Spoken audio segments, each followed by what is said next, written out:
welcome to this week's edition of the Pete Mezzetti Show. I'm your host. This evening's topic is a general overview of the radio industry and how it's changed over the years, and a lot of cool stuff today. With me to discuss this evening's topic is local radio personality Ray Andrewsen. Ray, welcome. It's good to see you, Peter. Good to see you, my friend. How are you? Wonderful. I love your new location. Thank you. Right here by Water's Edge. That's right. The Valley Community Television is just a beautiful studio. Thank you. And it's really a pleasure to be here. Well, thanks for coming down. Thanks for coming down. So tell us a little bit about yourself. Who is Ray Andrewsen? Well, in an existential sense or a real sense, but I'll start with the real sense. I've been in broadcasting 30 years, and it's great. I've been in radio broadcasting, community broadcasting, and I'm a native of Connecticut, so I host the morning show in my hometown. And Hamden is our city of license. I grew up in North Haven, and New Haven is consider that my hometown, the city. I host the morning program on AM 1220 WQUN, which is the commercially licensed station owned by Quinnipiac University, not the student station, although students do work and intern at our station. We are owned by Quinnipiac. We serve the community. We are a CBS News affiliate. We have a full news department, live local morning and afternoon shows. We play adult pop hit music from the 50s, 60s, 70s, right on up to contemporary time.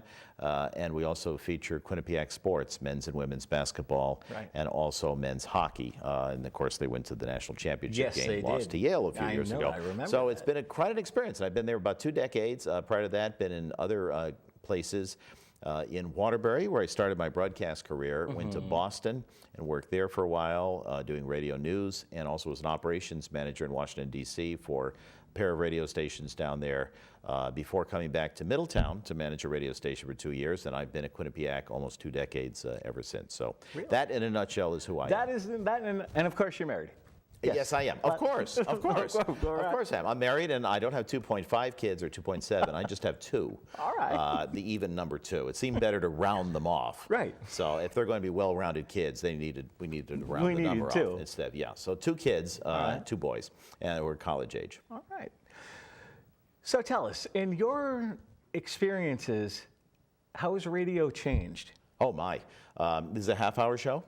Yeah. Okay, well, because we could take more than that. Radio has changed dramatically. Of course, the first commercially licensed broadcasting station was KDKA, which went on the air in Pittsburgh, November 2nd, 1920, to bring the results from the Harding-Cox presidential election that night. All right. A lot has transpired in the last 94 years of radio broadcasting. All right. But we have such a change in a contemporary sense because we've gone a long way from AM, FM.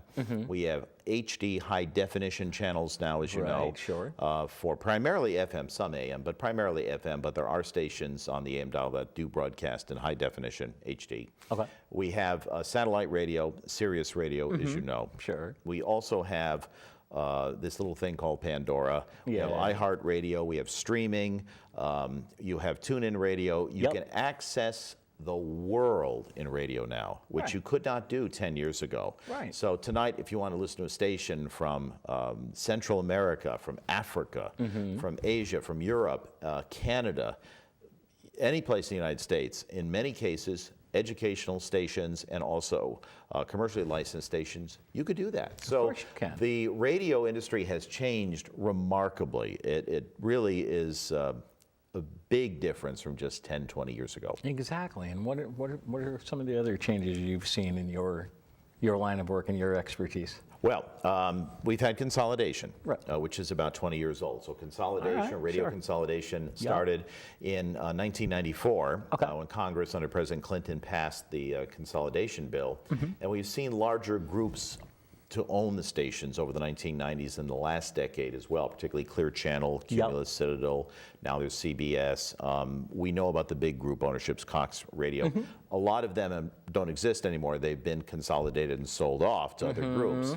So there are larger groupings of stations. We've also seen voice tracking, which has allowed stations to consolidate their operations for news, for commercial production.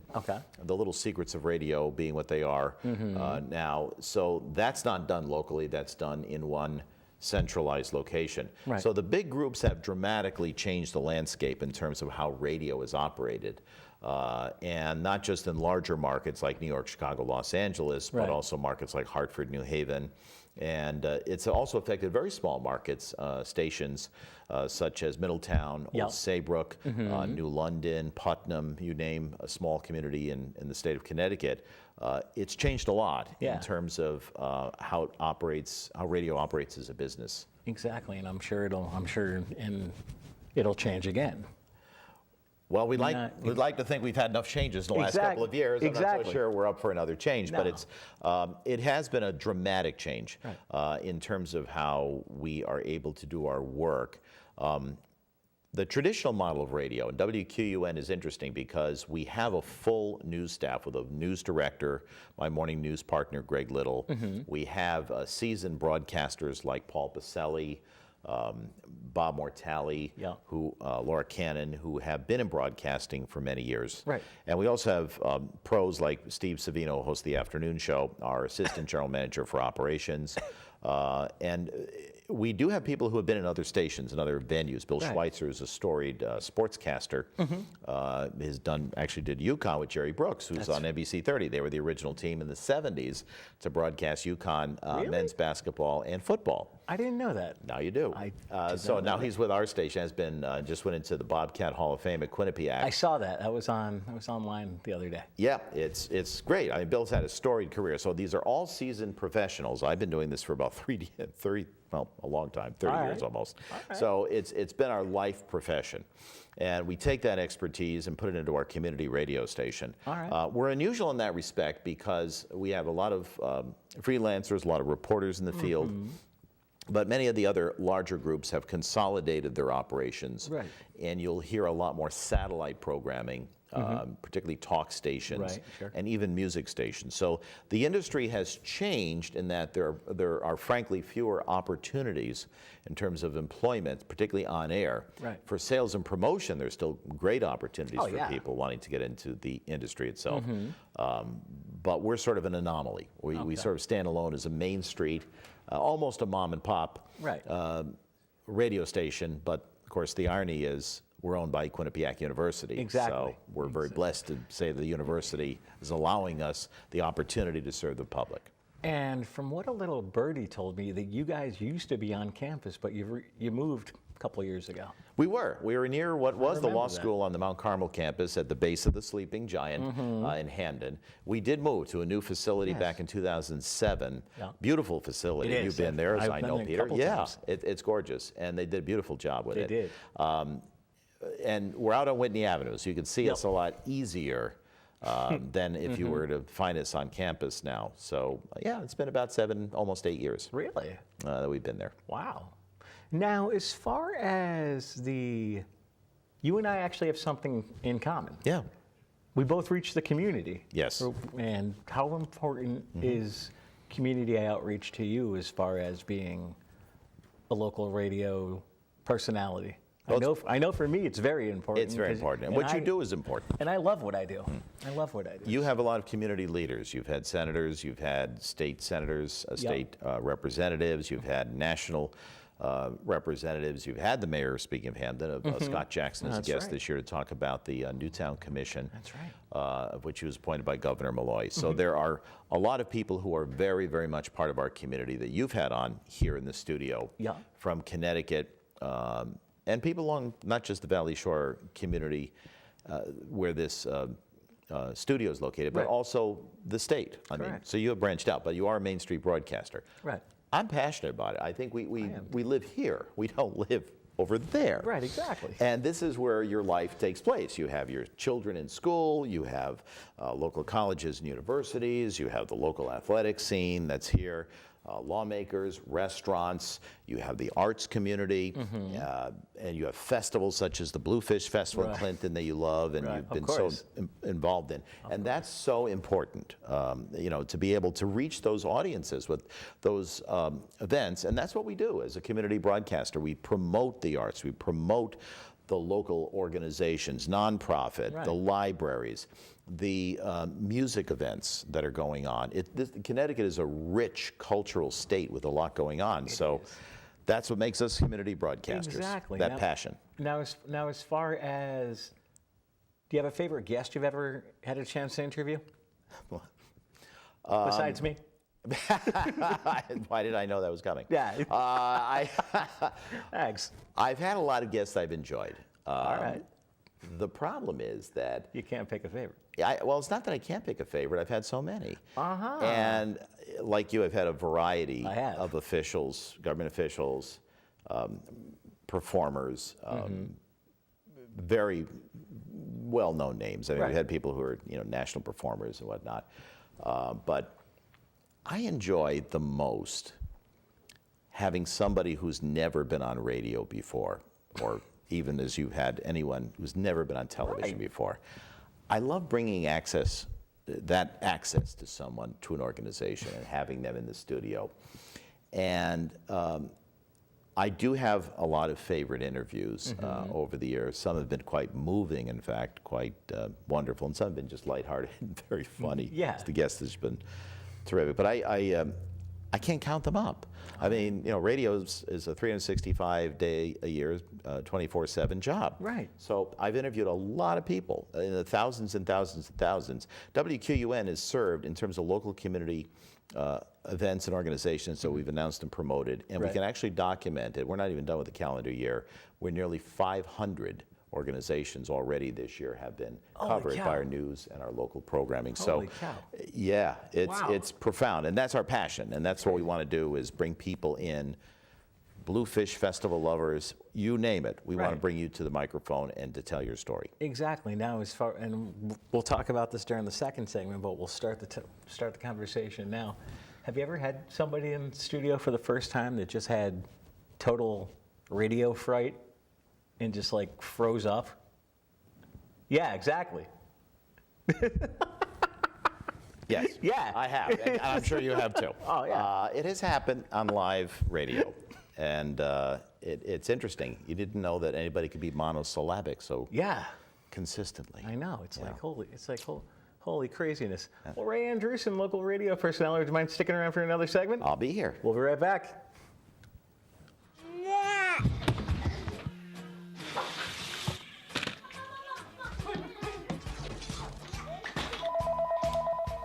Let's be real. There are days when every mom wants to tell her kids to take a hike. That's actually a pretty good idea. Because when you take us hiking, Or let us run outside, acting silly, getting dirty. and helping in the garden, You're not only making your day better, you're making our lives healthier and happier. playing outside is not only fun, It helps us feel our best inside and out. so next time when Mom wants you to take a hike, Tell her to go to beoutthere.org to find fun ideas for helping kids enjoy the great outdoors. let's be honest, it's not bad for the parents either. They're so cute at this age. Be out there! And welcome back to this week's edition of the Pete Mezzetti Show. I'm your host, sitting here with local radio personality and all-around great guy, Ray Andrewsen. Welcome back, my friend. It's good to be here. Good to have you back. So we were talking about during the first segment, and we left off about it. Let's pick up about it. People that come into the station for the first time and are being interviewed by you that don't know what to expect. Yeah. Have they ever frozen up or gotten stage fright? Well, they have. And I think as an interviewer, as you understand, I think Right. the idea is you draw somebody out. Right. And I say things, we all have our tricks to make people feel comfortable. Sure. I'll tell you what some of mine are, but Sure. we want people to relax. Right. I tell them, imagine that this is my living room. Right. I'm sure you do the same thing because your living room, I'm sure, has Klieg lights and has monitor. screens. And I know this is a lovely little boat that you brought in. So It this is. could pass for your living room, right? It's good for Your my ship living room. has come in, Peter. And you have a Yes. wonderful array of Japanese screens, Oh, probably. thank you. But I tell people it's my living room. Just relax. You're in my den. We're talking. Right. It's the idea is to let people know what you're doing, what you're up to, and we do a lot of interviews over the course of the year. Especially our news department interviews people, and we take that very responsibly. I mean, Right. we want people to look good and sound good when they Right. come to our station. Exactly. And I know we talked about this during the first segment as far as how radio has changed in your radio career, but for our radio listeners and our viewers on TV, let's pick that conversation up a little bit more as far as your aspect and your thoughts of how the radio industry have changed over the years. Well, it's interesting to me because we are finding that our industry, and I know many people are supposed to be always adamantly defending and advocating, and I would be the first to advocate for radio done well. Right. We've had a great growth in public radio. National Public Radio has done very well with talk and also some of our local affiliates here in Connecticut and around the country. The model also applies to BBC, CBC, other places around the world where they have great quality news product on radio, as well as talk radio and feature programming. So that's grown tremendously over the last 20 to 30 years. Okay. It's a really good quality.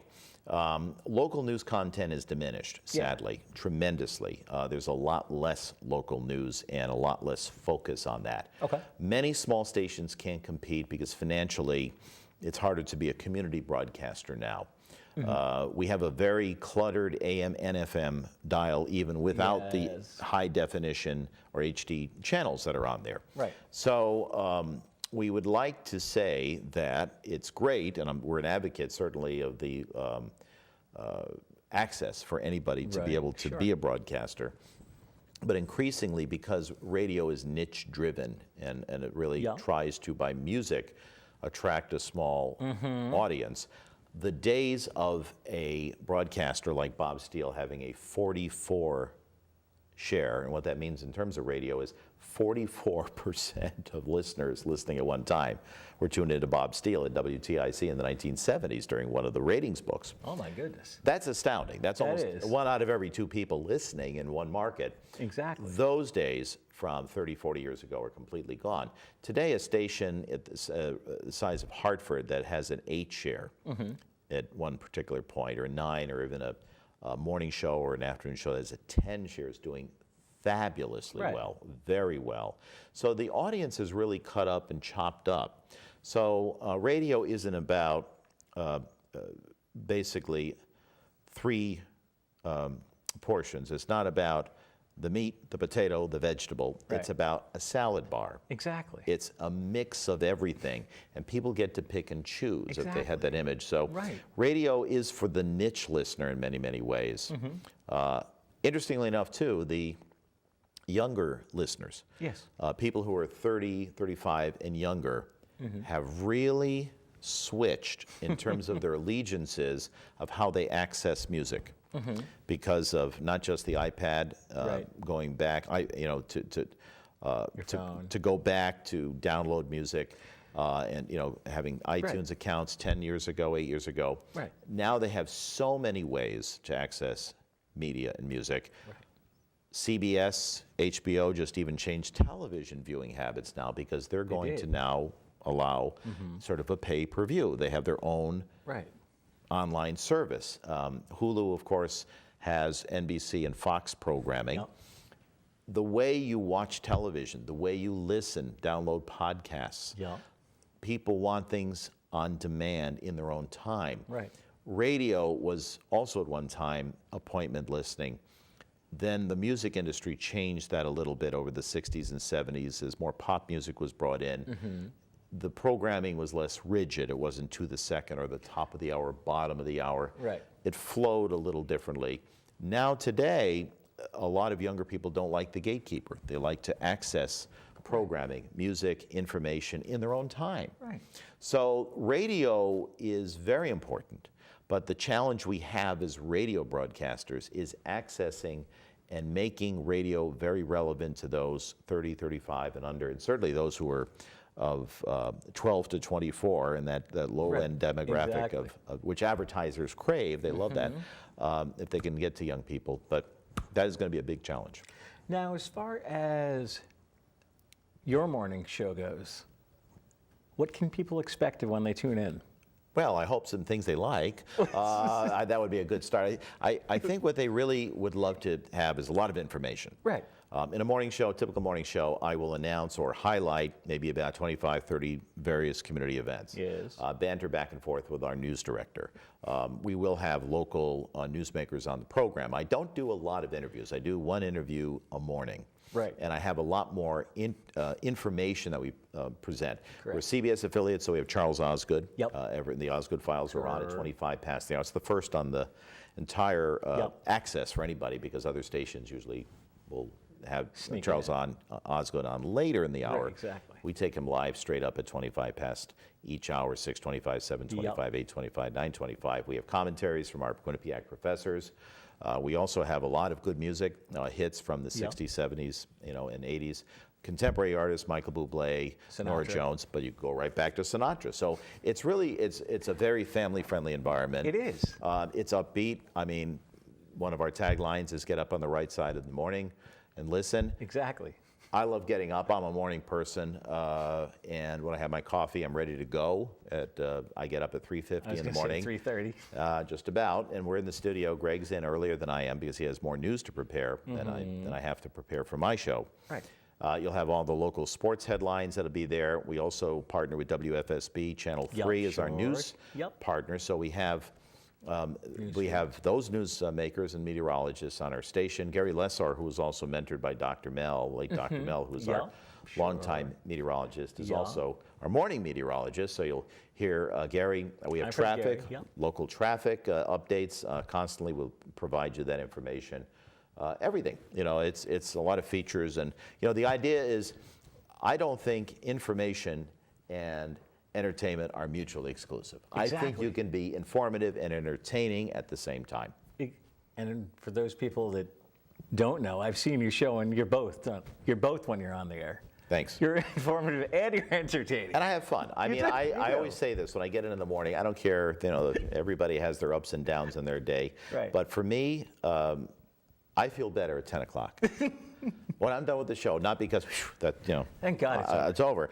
I feel uplifted. I feel Right. good. I like making people feel good. I like to uplift. I like to entertain people, and I also like to inform people. I want to feel good that my broadcasting, my work, my time as a broadcaster is consistent with my values. Right. And that's why I really like, to have the opportunity to do what we do. Exactly. And you guys do a great job as far as a Thank station. you. guys No, are, we're very proud of it. You are. Over the years. And when we were talking about news, you forgot one. A Gary Christopher. You've got Gary's on part of our programming as well, and All he's a right. seasoned He is. newscaster and a reporter here in Connecticut. He is. We've had Melinda Tuhus, Brian Scott Smith, who used to work at the BBC at one time. Really? So if you tune in, you'll determine that You'll hear everybody. He didn't grow up in Naugatuck. He grew up in the UK, and he's one of our reporters as well that's in the field. And I got to let you know, I know she's rising and she's upcoming in the ranks of QU. I really enjoy listening to Jackie. Yes, Jackie Lauper, right? She's part of our, and Richard Price, a longtime news anchor and reporter as he was well. in Hartford. Yeah, that's right. So we have many people who come in and out, and and I don't mean that like Right, we have a exactly. revolving door. They are part of our broadcast team. We're just very fortunate to have a big staff for news. Now, out of curiosity, I'm sure you guys have a heck of a newscast, but they must dread election night. We're looking forward to it. We don't dread it. That's an exciting night. That's our Super Bowl for news. And we'll be on. John DeAndre is a longtime news reporter and anchor in Connecticut. He is our anchor for that night. Yeah. We are expecting, as of now, we don't have it confirmed, but we will have, we believe, a former congressman on with us in the evening, and then we will have other public officials to provide perspective from the Democratic and Republican sides. We will have reporters in the field who are at election campaign headquarters. Yep. And we obviously know there's congressional races. Of course. But we obviously have a major statewide race with the governor's race. We will have CBS, we will have CRN, Steve Kochko from the Connecticut Radio Yep. Network, the dean of the Hartford radio delegation in terms of news reporting, Okay. is part of our broadcast that night. Greg Little and other reporters in the field. Right. And we have commentary back in the studio. So we're looking forward to it. I was going to say, I'm assuming you'll be in the studio. No, sure you'll will. be in bed. No, I won't, sir. I'll be busy that night. I hope I'm not in bed. There is no sleep for the weary that evening. Oh, I have a role. I have a role that night. I'll be very. But 8 o'clock is when we start. We go on the air. We go until we need to tune in the next morning. Exactly. So, Until tune in to you Yeah. at 6 a.m. yeah, that's right. And then we can say goodnight at 10 a.m. Speaking of saying goodnight, it's almost that time. Well. But before we say goodnight, I just want to thank you for coming down. Hopefully we'll have you on again. It's been great being here. It has And been. congratulations to you on running Hey. a great show for so many years, Peter. Thank you, Ray. And a Thank lot of you. the people who've come here, it's been really a great treat for them and our viewers. Thank you. Well, hopefully we'll have you back on again. Love to come back. All right. On behalf of Ray Andrewsen, I'm Pete Mezzetti. Thanks. Good night, and we'll see you next week.